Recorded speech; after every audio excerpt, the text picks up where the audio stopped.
ఏమని అంటున్నాడంటే నిర్గమాకాండం 35 అధ్యాయము మొదటి 2-3 వచనాల్లో చూస్తే సృష్టికర్త అయిన దేవుడు అంటున్నాడు, 6 దినములు పని చేయవలెను, 7వది మీకు విశ్రాంతి దినం, అది పరిశుద్ధ దినం, అది యెహోవా విశ్రాంతి దినం, దానిలో పనిచేయు ప్రతి వాడు మరణ శిక్ష నందును. విశ్రాంతి దినమున మీరు మీ ఇళ్లలో ఎక్కడనూ అగ్ని రాజబెట్టకూడదని చెప్తున్నాడు.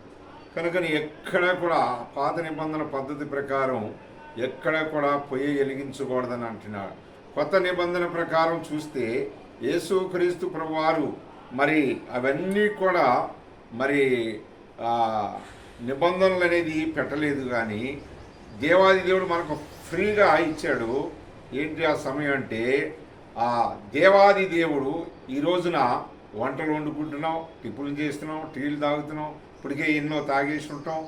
కనుక ఇప్పుడు దేవుని యొక్క పిల్లలమైన మనం నువ్వు ఏ రీతిగా దేవుని పాటిస్తున్నావు? ఈ రోజంతా కూడా చాలామంది ఏం చేస్తున్నారంటే స్వయానికి వాడుకుంటున్నారు.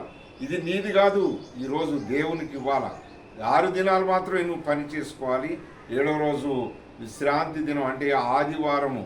కనుకని ఆ కొత్త నిబంధన ప్రకారం ఆదివారాన్ని ఏమంటున్నాడంటే పునరుద్ధాన దినము, ఆయన లేచిన దినం, పండుగ దినం.